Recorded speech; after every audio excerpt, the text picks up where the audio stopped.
Most people know Ralph Nader as the insurgent third-party presidential candidate in the 2000 elections, where the popularity of his stand against corporate hegemony struck fear into establishment politics. But hundreds of millions experience Nader's legacy every day.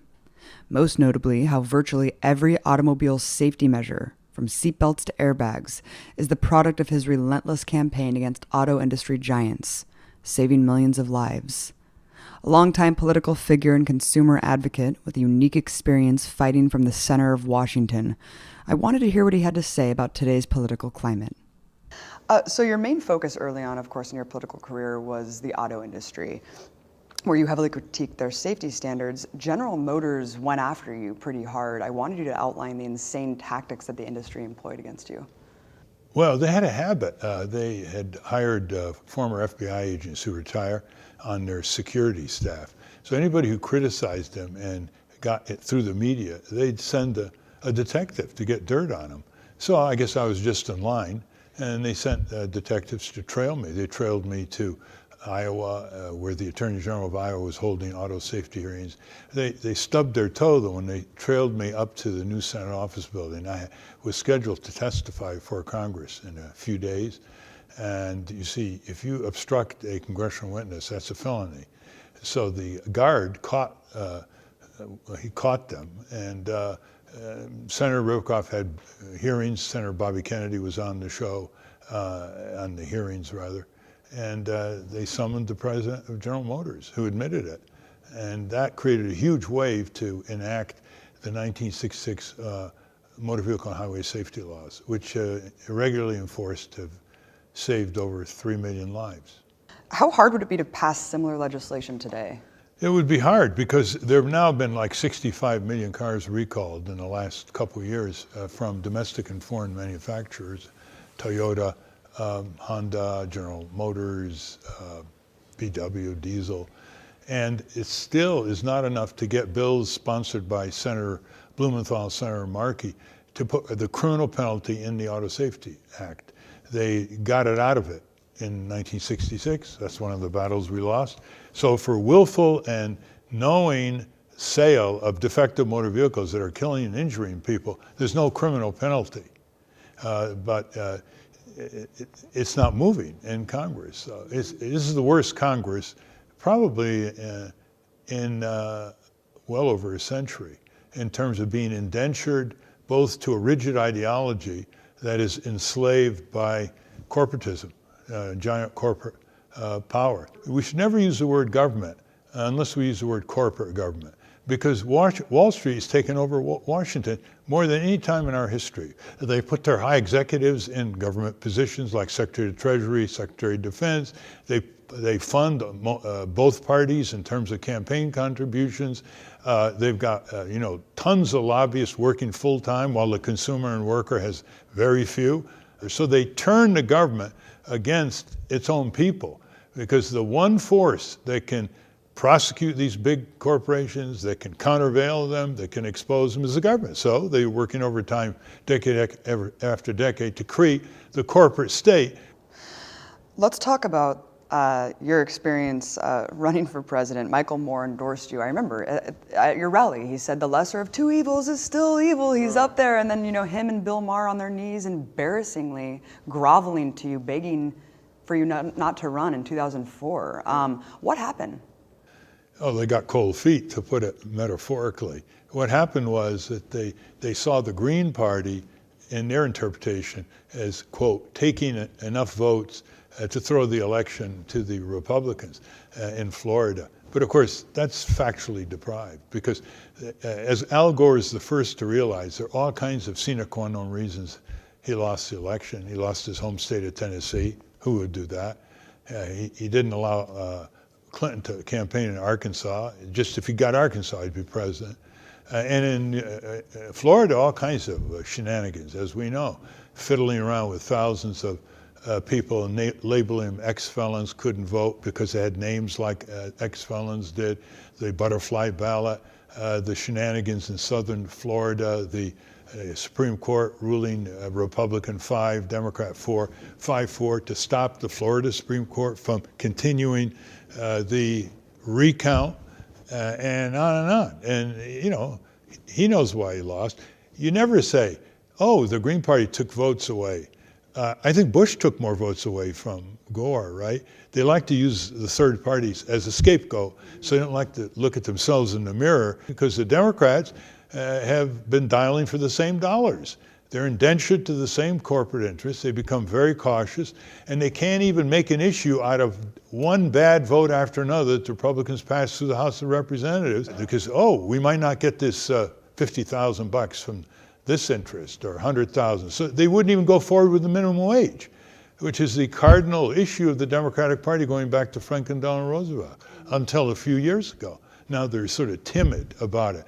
Hillary Clinton didn't come out for a higher minimum wage, which is frozen now at $7.25 per hour, till May of 2014. The last prominent Democrat to jump on the $10.10 minimum wage being proposed by Democrats in Congress. Even after letters were sent to her from women's groups, from children's groups, please, Hillary, come out for it, come out for it.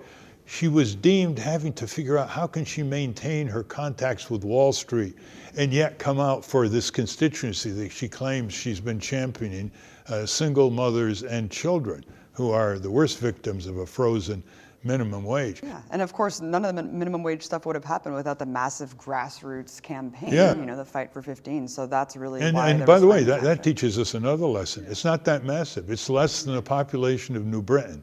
Less than 70,000 workers picketed, you know, McDonald's, Burger King, Walmart.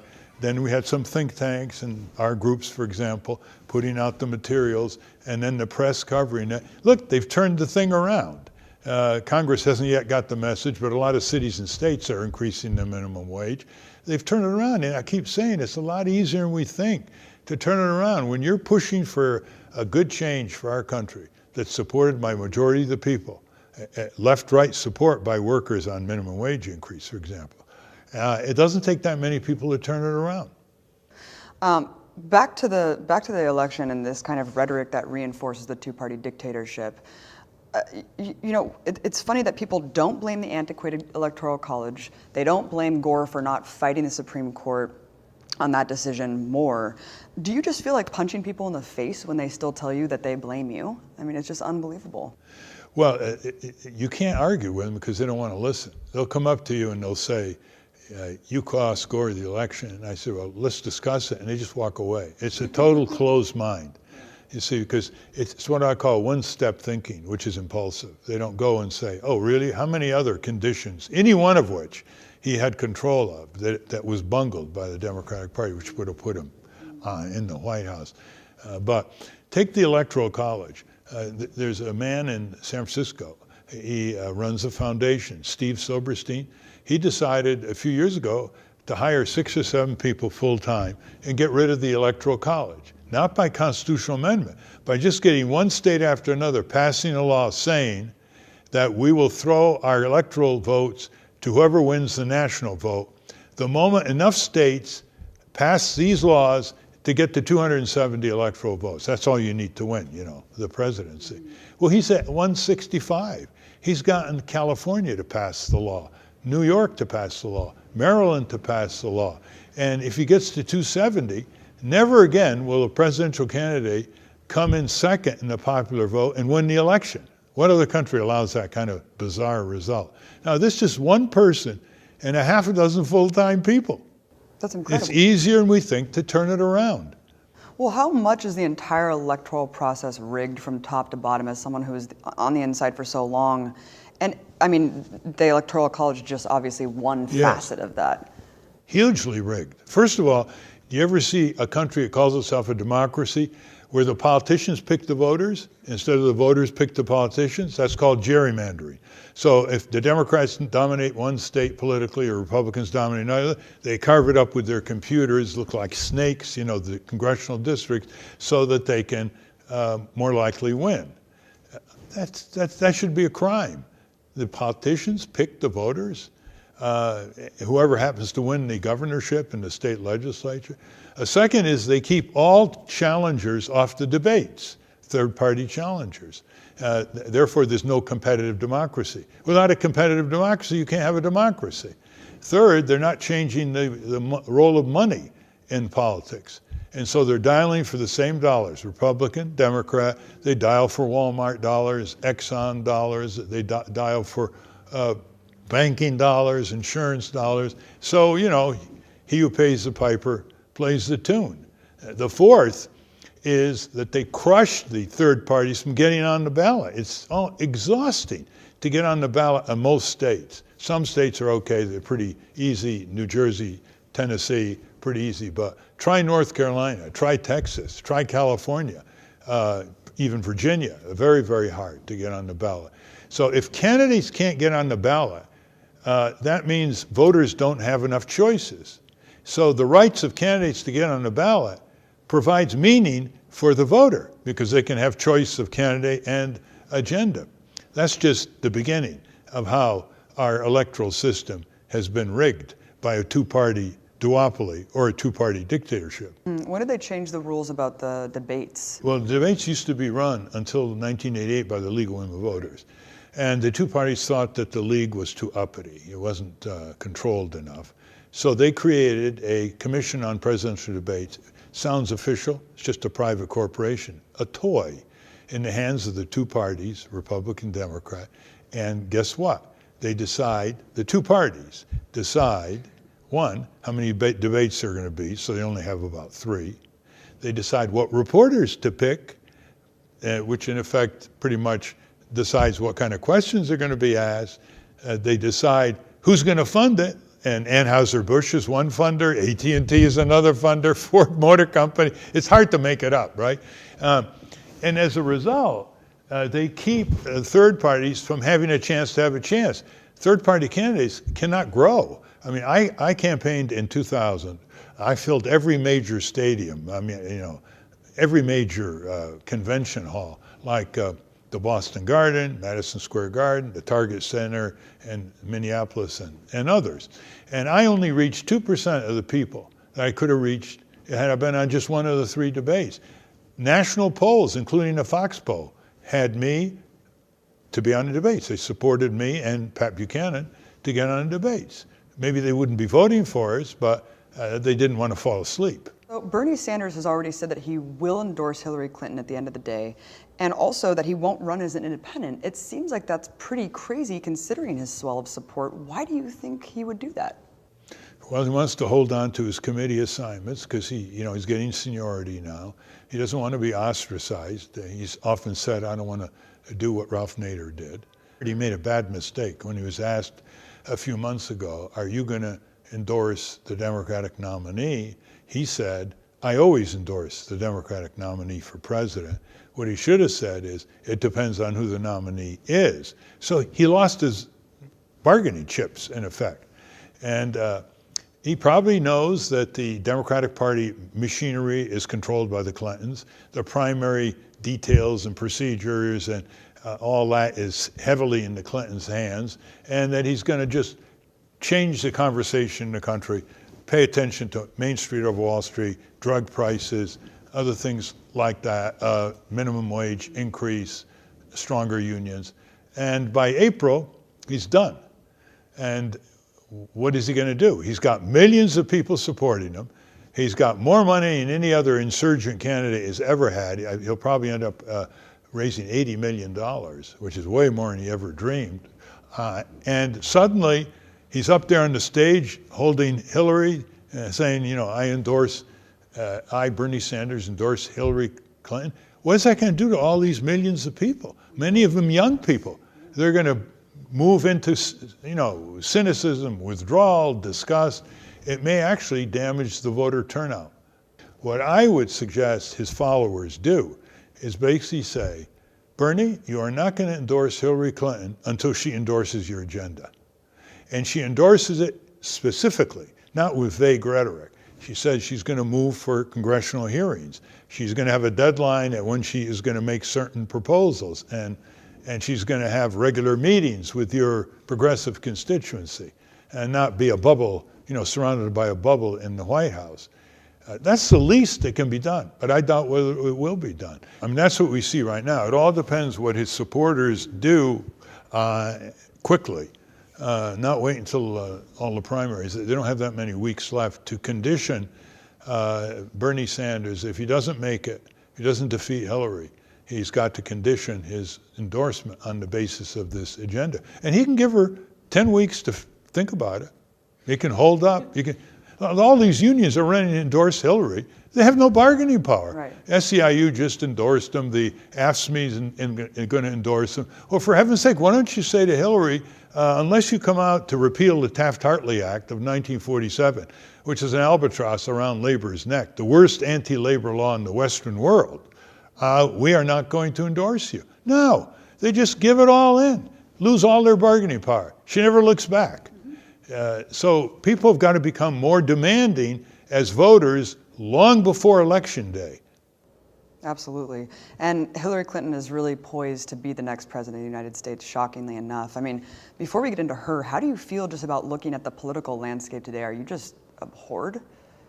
Yeah, it basically comes out to this. If we're a great country, we should be led by great people. And we are not even led by the... Donald Trump's not a good person? We're not even being led by the B team. In 2012, some Republicans said that the candidates in the primaries were the B team. I guess this is the D team or the E team.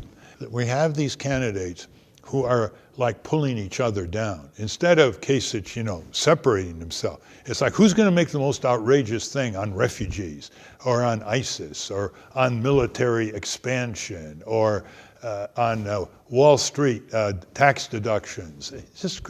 It's like a race to the bottom. And the worst thing is like what Trump is doing, and he's bringing the worst out of people. He's got like a 25% hardcore support. They're not all bad people, but if all you do is hit the nerve points where their latent prejudices come out and their rage come out, but more basically is they turn everybody, these candidates, into spectators. There's no role for the voters. There are no voters to say, you come to our town, Denver, we're going to sponsor a debate. The voters, the Republican, Democrat voters are going to sponsor the debate. We're just told, look at the ads, look at the insipid parallel press interviews they call debates, and go to the polls. Let's talk about Hillary Clinton. You called her a corporate criminal earlier. People have put her on par with John McCain in terms of hawkish foreign policy. What do you think? Oh, yes. She's never met a war she doesn't like. She actually shoved Secretary of Defense Robert Gates aside, went to the White House, and got the okay for the toppling of Libya's dictator, which now has led to unbelievable chaos through a huge part of Africa, including Libya, killings, sectarian violence, more haters of America. ISIS has now got a foothold in a town that was a hometown for Gaddafi. She should be held responsible for that. She's a warmonger. She's never met a weapons system she doesn't like. She was on the Senate Armed Services Committee.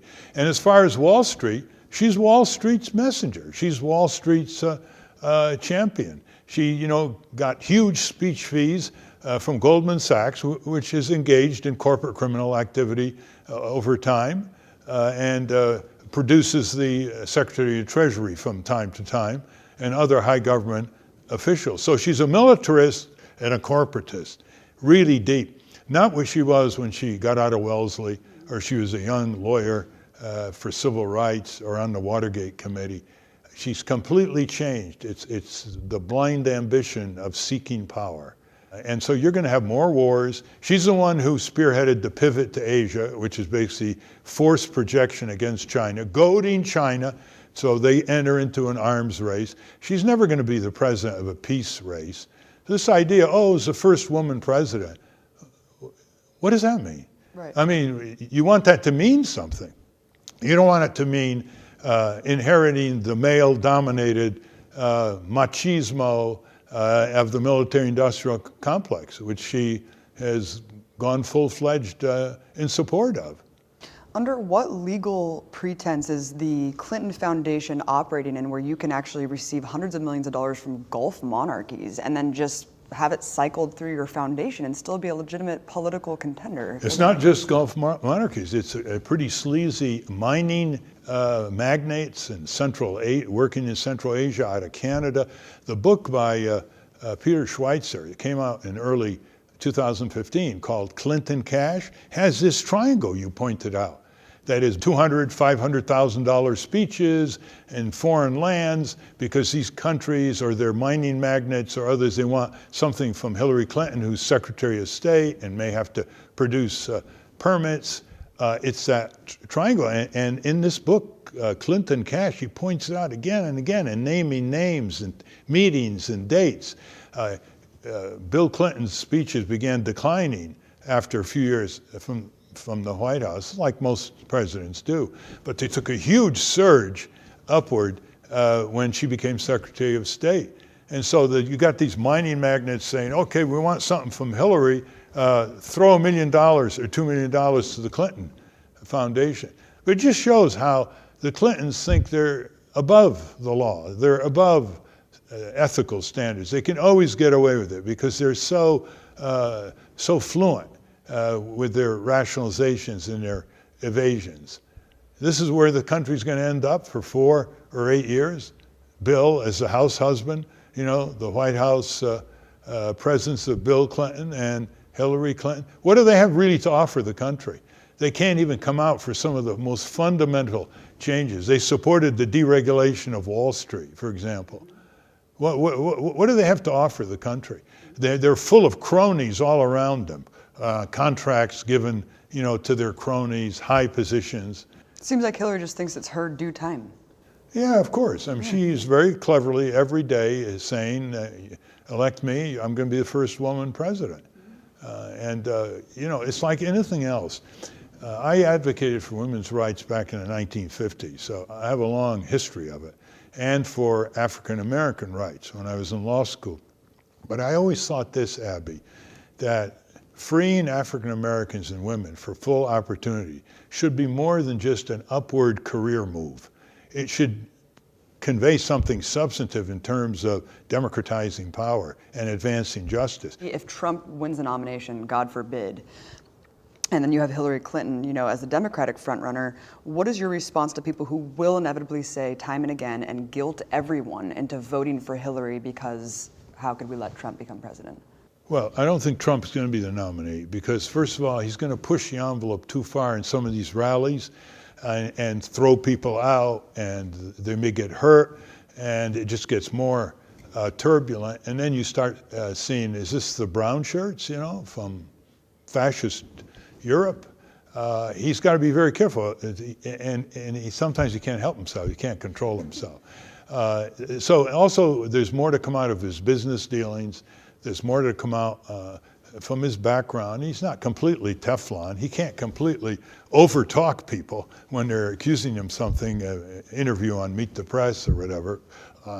And then remember, the Republican establishment knows that if he wins the nomination, they're going to lose governorships, state legislatures, mayors all the way down, all over the country. Because he doesn't know what he's talking about. That's the problem. You ask him about any major public issue policy, we'll take care of that. We're going to study that. And that begins to wear very, very thin and scare people that, you might want him as a cheerleader. You might want him as a cabinet secretary.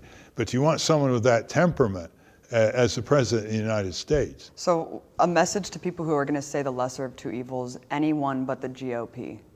Well, I believe voters should only vote for people they believe in. So if they believe in a Libertarian candidate and a Green candidate and Jill Stein, they should vote for that. Because that's the only thing that counts. Because if you are a tactical voter, you're going to fall into a trap of least worst. Well, I don't like the Democrats, but the Republicans are worse. So I'm going to vote for the Democrat. But the minute you do that, you lose your bargaining power because the corporations are pulling on both parties 24/7. Think of a rope. And once you become a least worse voter, there's no rope on the other side. You're not pulling them.